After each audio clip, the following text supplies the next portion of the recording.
Economic growth has been better than expected, but inflation is falling only slowly, which means that central banks have more work to do.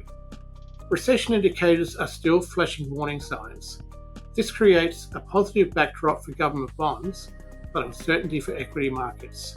Hi, I'm Andrew Pease, and I'm the Global Head of Investment Strategy for Russell Investments. Welcome to the second quarter update of our 2023 Global Market Outlook. Milton Friedman famously said that monetary policy works with long and variable lags, and we are seeing this in the current cycle. The US Fed has undertaken the most aggressive tightening of monetary policy since the early 1980s, yet payroll gains have averaged over 400,000 in the first 2 months of this year, and consumer spending growth has barely slowed. European and Chinese growth have also surprised positively. The energy shock from the Russia-Ukraine war was supposed to send Europe into recession over the winter, but growth has remained positive. The unusually warm winter has boosted economic data in the United States and Europe, but there are also fundamental factors at play. Consumers in both regions are benefiting from falling energy prices, job gains, and improving real incomes. China is bouncing back following the easing of the pandemic lockdowns. It would be unwise, however, to be complacent about the global growth outlook. Those long and variable lags are still in play. Historically, it has taken an average of around 2.5 years after the Fed's first interest rate move for a recession to commence. The first hike in this cycle was in March 2022. The collapse of Silicon Valley Bank in mid-March provides a warning about what can happen when central banks raise interest rates quickly. The main problem with Silicon Valley Bank was its large holding of long-duration bonds, which lost value as bond yields rose through 2022. It bears little resemblance to the bank failures during the financial crisis in 2008.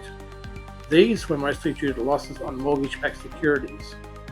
The Fed's new Bank Term Funding Program should prevent the problems at Silicon Valley Bank from happening at other banks. The episode, however, highlights just how rapid monetary tightening can cause unexpected issues in the financial system. High inflation and better economic data, combined with the risk of financial sector instability, leave central banks with difficult choices. High inflation means more rate hikes are likely, but worries about financial stability argue for moving cautiously. The banking system shock should also act as a form of monetary tightening as banks tighten lending standards. We expect that the Fed will do 1 to 2 more 25 basis point rate hikes over the next few months. Every cycle is different, but this one stands out because of the pandemic. The lockdowns disrupted supply chains and pulled forward purchases of goods. After the lockdowns, employment fell quickly because of worker shortages caused by early retirement, long-term illness, and lower immigration. Large government support packages meant consumers in the United States were sitting on more than $2 trillion of additional savings when the lockdowns were eased in late 2021. Add on the energy shock from the Russia-Ukraine war, and the result is an inflation spike that has been larger and more persistent than most forecasters anticipated. We think the Fed has raised interest rates by enough to make a recession likely in the United States sometime over the next 12 to 18 months.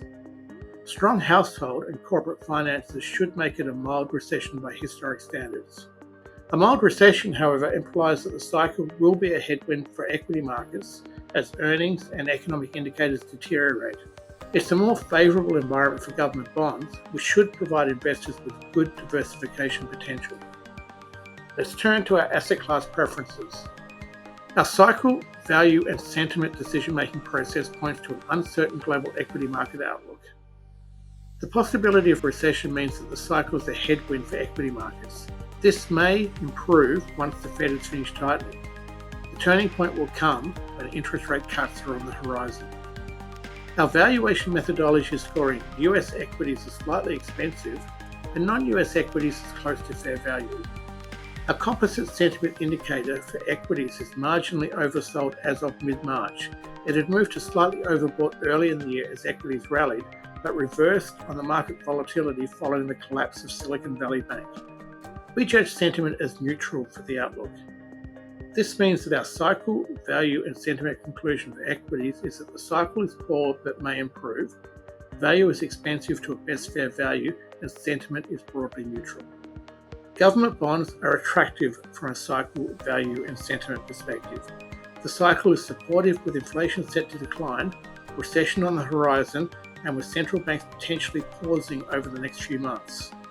Value is positive after last year's sell-off. Sentiment also backs the positive case for fixed income, with data showing that most institutional investors expect bond yields to rise.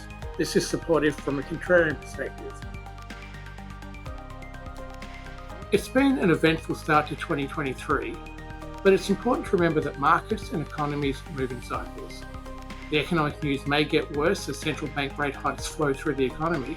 Markets, however, will eventually look ahead to predict the recovery.